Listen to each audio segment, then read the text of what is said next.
جو head lines آ رہی ہیں اس وقت اسرائیلی میڈیا رپورٹ کر رہا ہے، وہ صرف ہیڈ لائنز آپ کے سامنے پڑھنا چاہتا ہوں، آپ کو صورتحال کی سنگینی کا اندازہ ہو جائے گا، آپ کو پتہ چل جائے گا کہ جو میں کہہ رہا ہوں کہ اگلے چند گھنٹوں میں ہم علاقائی جنگ میں داخل ہو سکتے ہیں، لیبنان جنگ میں داخل ہو سکتے ہیں، وہ ہم بالکل ایگزیجریشن نہیں کر رہے، صورتحال میں ڈرامائی تبدیلی اس وقت آ چکی ہے۔ ذرا دیکھیے گا کہ اسرائیل میں اس وقت کیا ہو رہا ہے اور آگے سے حزب اللہ کیا کر رہی ہے۔ Israeli media, Haifa municipality announces the closure of educational institution more than 1 minute away from shelter. وہ ایجوکیشنل انسٹیٹیوشنز جو صرف 1 منٹ کے فاصلے کے اوپر ہیں شیلٹر سے، ان کو بھی بند کر دیا گیا ہائفا کے اندر۔ Acre municipality announces the closure of educational institutions and schools in the light of escalation in the north. مطلب بہت سارے شہروں میں دا beaches in Haifa, Acre, Nahariya and Tiberias are now closed due to the escalation with Lebanon. پورا ایک lock down ہو رہا ہے، ساحل کے ساحل جو ہیں، بیچز کے بیچز، اور پورے ادارے اس وقت بند کیے جا رہے ہیں۔ اسرائیلی جو ہیں وہ شیلٹرز کے اندر ان کو بھیج دیا گیا ہے۔ Hezbollah going to attack within a day and we are facing 24 hours of tension. اگلے آنے والے گھنٹوں میں، ان 24 گھنٹوں میں کسی بھی وقت حزب اللہ اٹیک کرنے جا رہی ہے۔ آگے مزید ہیڈ لائنز دیکھتے جائیے آپ۔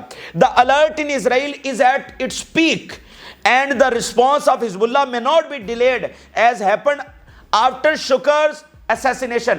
کہ اس بار حزب اللہ کا جو رسپانس ہے وہ ڈیلے نہیں ہونے والا ہے۔ جیسے فواد شکر کے جواب میں حزب اللہ نے کمٹ کیا تھا کہ وہ جواب دیں گے، اور انہوں نے جواب دیا، لیکن ایک ماہ سے زیادہ ٹائم کے بعد دیا۔ لیکن اس بار پرائمری تبدیلی صورتحال میں کیا ہے کہ اتنے بڑے حملے لیبنان پر ہوئے ہیں اور آگے سے اسرائیل کنٹینیوس حملے کرتا چلا جا رہا ہے۔ کیا فواد شکر کو نشانہ بنانے کے بعد کیا اسرائیل کنٹینیوس حملے کر رہا تھا؟ ٹھیک ہے، ایسا تو کچھ بھی نہیں تھا، اسرائیل بس ایک حملہ کر کے وہ بیٹھ گیا تھا۔ لیکن اب تو مطلب فرام اسرائیل پرسپیکٹو انہوں نے جنگ چھیڑ دی ہے۔ ٹھیک ہے، یہ آپ کے سامنے the minister of defence signed a new order regarding the status of the new front from Haifa to northern Israel۔ بہت بڑی خبر یہ سامنے آ رہی ہے کہ اسرائیلی ڈیفینس منسٹر نے ہائفا سے لے کر لیبنان بارڈر، اس پورے ایریا کو جو ایک وار کا جو فرنٹ ہے وہ ڈکلیئر کر دیا گیا۔ یعنی ہائفا سے لیبنان بارڈر پورا، یہ آدھے سے زیادہ اسرائیل بنتا ہے، یہ سارے کا سارا اس نے وار فرنٹ ڈکلیئر کر دیا ہے۔ اور جب 2006 کی جنگ ہوئی تھی تو اس وقت بھی یہی والا جو ہے جو وار فرنٹ تھا، تو وہی صورتحال۔ A state of maximum alert in the security and military establishment amid the possibility of major escalation from حزب اللہ soon۔ کیا کہہ رہے ہیں کہ میکسیمم الرٹ کے اوپر ہے اس وقت صورتحال کہ حزب اللہ کے ساتھ کسی بھی ٹائم میجر ایسکلیشن ہو سکتی ہے۔ اسرائیل کا media, the entire area of shores of the Sea of Galilee is closed due to the security developments۔ Galilee کا پورا ایریا، آپ وہاں لیبنان بارڈر سے شروع ہوں اور آگے چلتے ہیں نہاریا، پیچھے اکار، پھر آگے ہائفا اور تل ابیب، یہ سارے کا سارا جو ہے پورا جو ساحلی علاقہ ہے یہ اس وقت بند کر دیا گیا ہے، خاص طور پر گلیلی تک کا، وہ ہائفا تک کا ایریا، کیونکہ ہائفا پر صرف اس وقت مسئلہ یہ ہے کہ وہاں پر ان کی جو سپلائی لائن ہے وہ بھی تو آ رہی ہے، ہائفا میں وہ بھی تو آ رہی ہے، تو بیچز وغیرہ کلوز تو بیچز وغیرہ ہائفا میں کلوز ہیں، لیکن چونکہ سب سے امپورٹنٹ بندرگاہ ان کی ہائفا ہے تو وہاں پر ابھی بھی سامان وغیرہ آ رہا ہے، لیکن باقی سارے کا سارا ساحل جو ہے وہ اس وقت بند کر دیا گیا ہے۔ اور ہائفا سے ایویکویشن بھی رپورٹس ہو رہی ہیں جو پچھلے کافی دنوں سے جاری ہیں، کیونکہ ہائفا میں پیٹرو کیمیکلز ہیں، اور اگر وہ انڈر اٹیک آئے تو پورے کا پورا ہائفا اڑ کے رہ جائے گا، تباہ ہو جائے گا پوری طرح سے، بہت بڑا نقصان ہوگا، بہت بڑی تباہی آئے گی۔ تو اس لیے لوگ وہاں سے ایویکویٹ پچھلے کافی دنوں سے ہو رہے تھے، اور اب اس سینیریو میں تو بہت بڑی تعداد میں مزید ایویکویشن ہو رہی ہے۔ Israel is ready to go all the way and there is no other option to return the residents in the north۔ میں نے آپ کو کہا صرف آپ ہیڈ لائنز دیکھتے جائیے، آپ کو ساری صورتحال کی سمجھ آ جائے گی۔ اسرائیل اس وقت تیار ہے to go all the way، یعنی اسرائیل اناؤنس کر رہا ہے all out war۔ Israeli media, there are increasing chances that the prime minister trip to United Nations General Assembly will be cancelled۔ Nitin Yahoo کا دورہ امریکہ کا اور یونائٹڈ نیشن کی speech وہ کینسل ہونے جا رہی ہے، یہ بہت بڑی خبر ہے۔ مطلب نیتن یاہو کے لیے بہت امپورٹنٹ ہے یہ سپیچ، ایک بیانیہ بنانے کے لیے، اور یہ سارا فورم وہاں پر جا کر تقریر کرنا تو بہت امپورٹنٹ ہے، لیکن خبریں آ رہی ہیں کہ وہ کینسل ہونے جا رہی ہے، تو آپ اندازہ لگا سکتے ہیں کس لیول کی صورتحال ہے۔ Netanyahu summons ministers and army leaders to discuss emergency security at defence ministry headquarters in Tel Aviv. Nitin Yahoo نے اس وقت ایمرجنسی میٹنگ بلائی ہے